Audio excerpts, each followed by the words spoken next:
অন্তর্বর্তী সরকারের প্রধান দায়িত্ব শেখ হাসিনাকে ফিরিয়ে এনে বিচার, প্রধান উপদেষ্টার প্রেস সচিব। দুর্নীতি ও চাঁদাবাজদের বিরুদ্ধে যুদ্ধ শেষ হয়নি, মন্তব্য জামায়াত আমিরের। কোথাও স্থিতিশীল চালের বাজার, কোথাও অস্থির।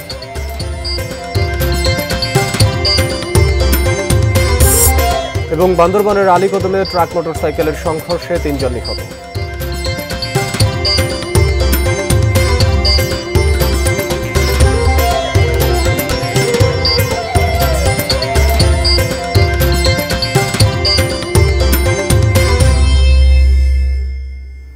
দেখছেন এটিএন নিউজ, দেশের খবরের সঙ্গে আছি আমি আব্দুল্লাহ আল মাহমুদ। এতক্ষণ আকিস বশির গ্লাসের সৌজন্যে শিরোনামগুলো শুনছিলেন। এবারে পুরো খবর। অন্তর্বর্তী সরকারের প্রধান দায়িত্ব হচ্ছে শেখ হাসিনাকে দেশে ফিরিয়ে এনে বিচারের আওতায় আনা, বলেছেন প্রধান উপদেষ্টার প্রেস সচিব শফিকুল আলম। দুপুরে কুষ্টিয়া ইসলামী বিশ্ববিদ্যালয়ের বীরশ্রেষ্ঠ হামিদুর রহমান মিলনায়তনে বিশ্ববিদ্যালয় প্রশাসন ও ইসলামী বিশ্ববিদ্যালয় সাংবাদিক সমিতির যৌথ উদ্যোগে আয়োজিত প্রধান আলোচকের বক্তব্যে তিনি এ মন্তব্য করেন। সেমিনারে প্রধান অতিথি ছিলেন বিশ্ববিদ্যালয়ের উপাচার্য ডক্টর নাকিব নসরুল্লাহ, বিশ্ববিদ্যালয়ের কমিউনিকেশন অ্যান্ড মাল্টিমিডিয়া জার্নালিজম বিভাগের সভাপতি ডক্টর মোহাম্মদ রাশিদুজ্জামানের সভাপতিত্বে সেমিনারের সঞ্চালনায় ছিলেন বিশ্ববিদ্যালয়ের সাংবাদিক সমিতির সভাপতি তাইমুল হক জিএম।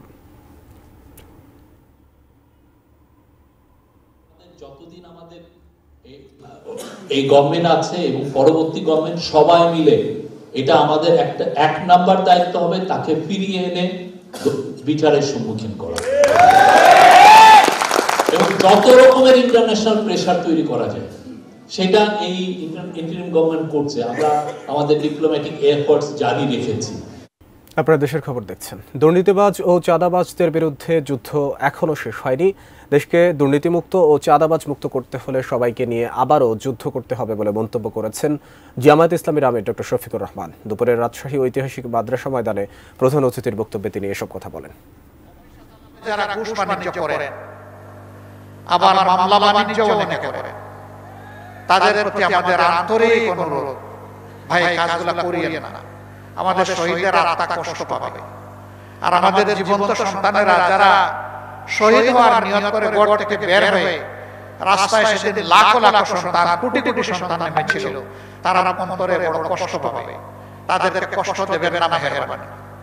তবে যদি আমাদের এই বিনয়ী অনুরোধ কেউ না মানে, তাহলে তাদের জেনে রাখা উচিত যুদ্ধ আমাদের শেষ হয়নি। হাতিলের সৌজন্যে এবার বাণিজ্য মেলার খবর। মেলায় মেলায়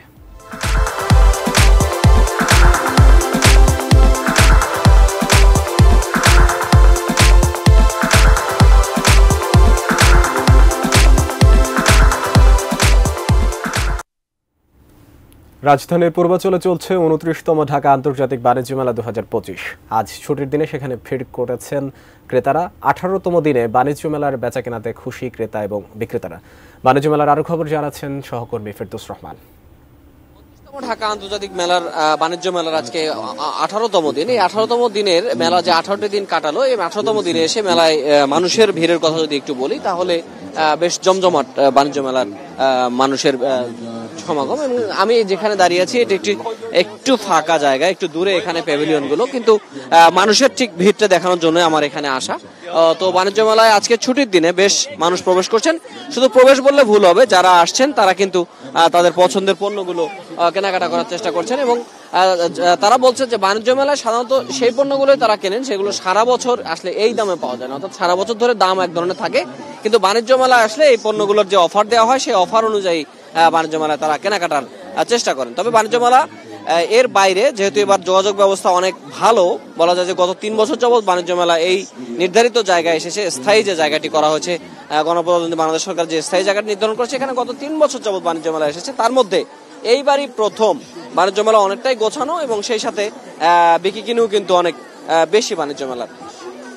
অর্থাৎ যারা এখানে আসছেন, এইখানে একটি প্রবেশ গেট আছে আমার ঠিক বাম পাশে, এই প্রবেশ গেট দিয়ে ঢোকার পরে তারা বাণিজ্য মেলার পুরাটা ঘুরছেন। ঘুরে এখানে খাওয়া দাওয়া থেকে শুরু করে সময় কাটানো সেই সঙ্গে শিশুদের বিনোদন অথবা এরকম ফোয়ারা বা যে সুন্দর মনোরম যে পরিবেশগুলো করা হচ্ছে সেগুলো উপভোগ করতে তারা আসছেন। তবে বরাবরের মতোই তারা বলছেন যে বাণিজ্য মেলা যেহেতু বাণিজ্যের প্রসার ঘটানোর জন্য, কাজেই মানুষ এখানে যদি যে এন্ট্রি টিকিট আছে সেই এন্ট্রি টিকিটের ব্যবস্থা যদি মানুষের জন্য একটু শিথিল করা যেত তাহলে সেটাতে হয়তো দর্শনার্থীদের সংখ্যা আরও বাড়তো। যদিও বাণিজ্য মন্ত্রণালয়ের হয়তো এটা নিয়ে ভিন্ন রকম চিন্তাভাবনা থাকতে পারে, কিন্তু তারপরেও সাধারণ মানুষ বলছেন যদি বাণিজ্য মেলার টিকিট বা প্রবেশ বিষয়টি আর একটু সহজ করা যেত তাহলে ভালো হতো।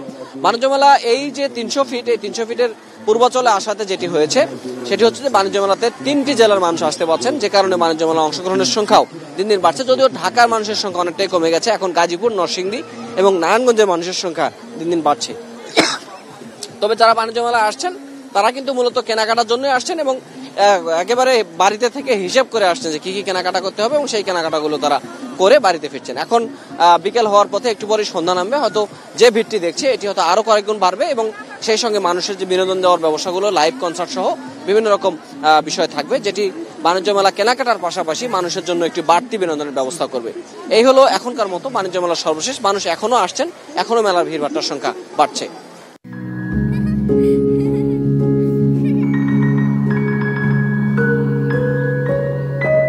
প্রতিদিন এমন ছোট ছোট মুহূর্তগুলো তৈরি করে জীবনের গল্প।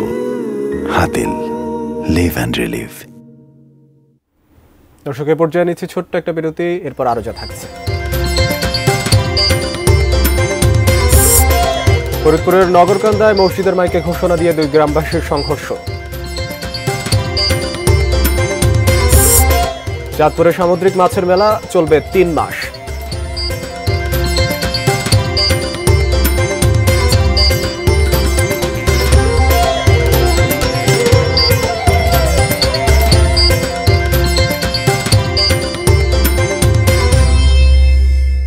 মৌসুমে ও খুলনায় চালের বাজার অস্থির। পর্যাপ্ত মজুদ থাকা সত্ত্বেও গত 2 সপ্তাহ ধরে ধাপে ধাপে বাড়ানো হয়েছে চালের দাম। 2 সপ্তাহের ব্যবধানে প্রকারভেদে প্রতি কেজি চাল 7 থেকে 12 টাকা বাড়তি দরে বিক্রি করছেন বিক্রেতারা। বিস্তারিত জানিয়েছেন খুলনা বিভাগীয় প্রতিনিধি মোহাম্মদ অসীম। কিছুদিন ধরে চাল নিয়ে খুলনার বাজারে চলছে চালবাজি। আসলে সাধারণ যারা খুচরা বিক্রেতা রয়েছেন তাদের সঙ্গে আমি কথা বলেছি, তারা যেমনটা বলছেন যে মিল মালিক এবং কোম্পানিদের কারসাজিতে এই চালের দাম কিন্তু প্রতিদিনই বৃদ্ধি পাচ্ছে।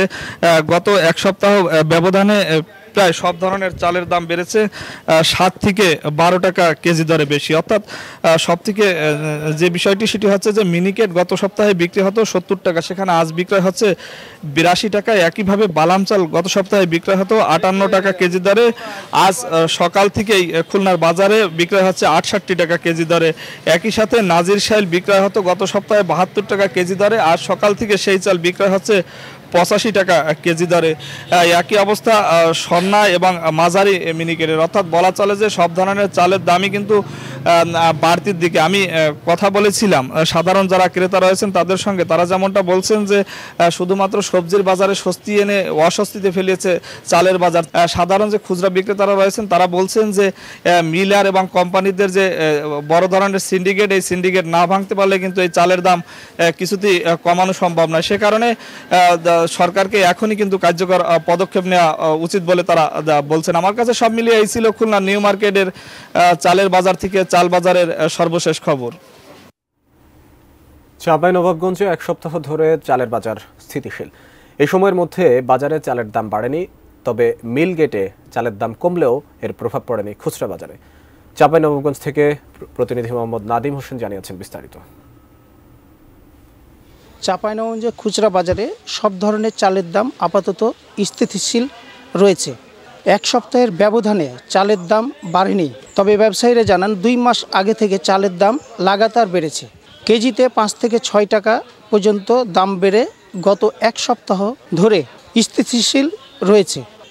আজ স্থানীয় বাজারগুলোতে মোটা চাল 28 ও স্বর্ণা বিক্রি হচ্ছে মানভেদে 54 থেকে 55 টাকা কেজি দরে। এছাড়া প্রতি কেজি মিনিগেট চাল বিক্রি হচ্ছে 74 থেকে 75 টাকায়। আতপ চাল বিক্রি হচ্ছে 125 টাকা কেজি দরে। চাঁপাইনবাবগঞ্জে যে রাইস মিলগুলো আছে সেগুলোতে উৎপাদিত চাল স্থানীয় বাজারে খুব কম বিক্রি হয়।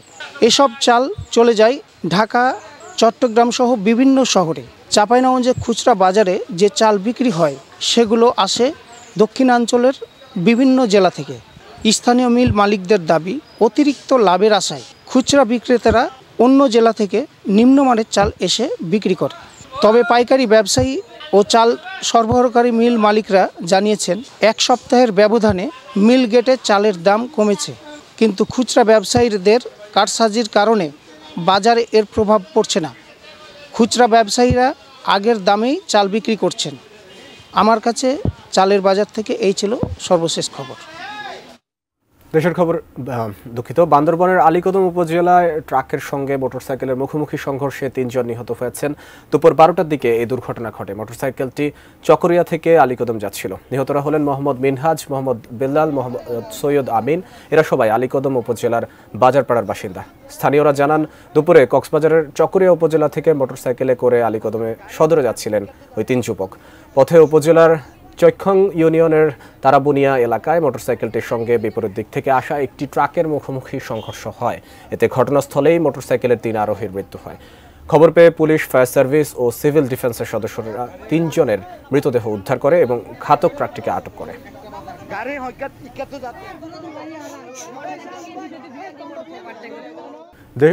সহরওয়ার্দী উদ্যান থেকে বের হয়ে ছাত্রদলের মার্চ ফর জাস্টিস কর্মসূচি যেই চলছিল সেটি কেন্দ্রীয় শহীদ মিনার থেকে, বর্তমানে তারা কেন্দ্রীয় শহীদ মিনারে অবস্থান করছেন এবং সেখানে আলোচনা চলছে। সেখানে আছেন সহকর্মী সম্রাট আনোয়ার। আমরা সরাসরি যুক্ত হচ্ছি তার সঙ্গে। তারা তাদের অবস্থান নিয়েছেন এবং কোনো অংশেই আসলে ছাত্রদের ছাড়া কিংবা ছাত্রদলের নেতাকর্মী ছাড়া অন্য কোনো লোকজন এখানে অন্তত এখন নেই। বিপুল সংখ্যক নেতাকর্মী এখানে উপস্থিত হয়েছেন এবং কি তারা অবস্থান নিয়েছেন। এখন দেখতেই পাচ্ছেন, আমার সহকর্মী যদি একটু দেখায়, যে কেন্দ্রীয় ছাত্রদলের সভাপতি, সাধারণ সম্পাদক সহ অন্যান্য নেতৃবৃন্দ ইতোমধ্যে এখানে অবস্থান নিয়েছেন। তারা দলগতভাবে যে শৃঙ্খলার আহ্বান সেটি জানাচ্ছেন এবং কিছুক্ষণের মধ্যে এখানে নতুন যে কর্মসূচি সেটি হয়তোবা এখান থেকে তারা ঘোষণা করবেন। এবং আজকের যে কারণে যে মার্চ ফর জাস্টিসটি তারা করলো, যে উদ্দেশ্যকে সামনে রেখে, সেই বিষয়েও তাদের বক্তব্য একে একে পেশ করবেন এবং তারপরে হয়তোবা নতুন কোনো কর্মসূচি দেবেন। তো আপনাদের জানিয়ে রাখি যে দুপুর 2টার দিকে আসলে এই মার্চ ফর জাস্টিস মিছিলটি বের করার কথা ছিল এবং তারপরে আমরা দেখি যে বিপুল সংখ্যক নেতাকর্মী ঢাকার বিভিন্ন ওয়ার্ড এবং বিশ্ববিদ্যালয়ের যে ছাত্রদলের নেতৃবৃন্দ তারা এখানে চলে আসেন এবং ঢাকার পাশাপাশি ঢাকার আশপাশের যে জেলা শহরগুলো আছে সেই সব জেলা শহর থেকেও ছাত্রদলের নেতাকর্মীরা বাসে করে এই যে জায়গা থেকে মার্চ ফর জাস্টিসের মিছিলটি শুরু হওয়ার কথা ছিল, ইঞ্জিনিয়ার্স ইনস্টিটিউশন, সেখানে আসতে শুরু করেন এবং কি 2টার দিকে মিছিলটি শুরু হওয়ার কথা থাকলেও পরবর্তীতে আমরা দেখি বিভিন্ন কারণেই সেই মিছিলটি শুরু হতে দেরি হয় এবং 3টার বেশ কিছুক্ষণ পরে মূলত এই যে আনুষ্ঠানিকতা, মিছিলের আনুষ্ঠানিকতা সেটি শুরু হয় এবং সেই মিছিলটি শুরু হয়ে শাহবাগ হয়ে ঢাকা বিশ্ববিদ্যালয়ের টিএসসি হয়ে এখন জাতীয় শহীদ মিনার, কেন্দ্রীয় শহীদ মিনারে এসে পৌঁছেছে এবং মিছিল ছাত্রদলের যে নেতাকর্মীরা তারা দেখতেই পাচ্ছেন যে শহীদ মিনারের বেদিতে অবস্থান নিয়েছেন এবং তারা আনুষ্ঠানিকভাবে যে সমাবেশ সেটি এখানে করবেন।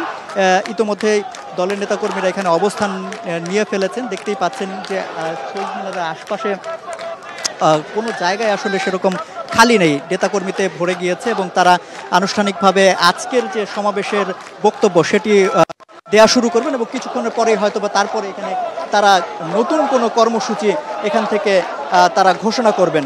তো ফিরছি স্টুডিওতে, এই ছিল আমার কাছে সবশেষ। অসংখ্য ধন্যবাদ সম্রাট।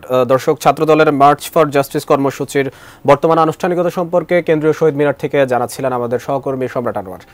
ফরিদপুরের নগরকান্দায় মসজিদের মাইকে ঘোষণা দিয়ে সংঘর্ষে জড়ালো 2 গ্রামের মানুষ। দফায় দফায় সংঘর্ষে আহত হয়েছেন পুলিশ সহ অর্ধশতাধিক নারী পুরুষ। ফরিদপুরের সিনিয়র সহকারী পুলিশ সুপার আসাদুজ্জামান শাকিল জানান, সকালে উপজেলার শালিথা ও মিরাকান্দা গ্রামবাসীর মধ্যে সংঘর্ষ শুরু হয়। এর আগে 2 পক্ষ মসজিদের মাইকে ঘোষণা দিয়ে গ্রামবাসীদের হামলার জন্য একত্রিত করে। সংঘর্ষের সময় 2 গ্রামের 20টির বেশি দোকান ও বাড়িঘরে ভাঙচুর ও লুটপাট চলে।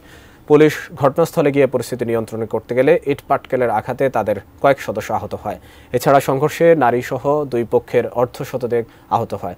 স্থানীয়রা জানান, আধিপত্য বিস্তার নিয়ে দীর্ঘদিন ধরেই শালিথা ও মিরাকান্দা গ্রামবাসীর মধ্যে বিরোধ চলছিল।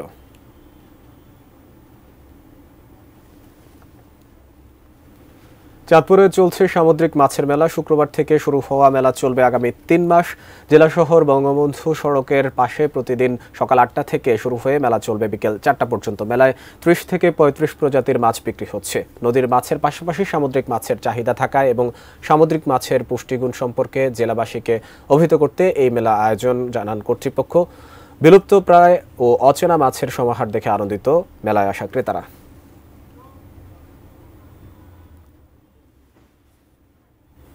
এই ছিল দেশের খবর। পুরোটা সময় সঙ্গে থাকার জন্য ধন্যবাদ।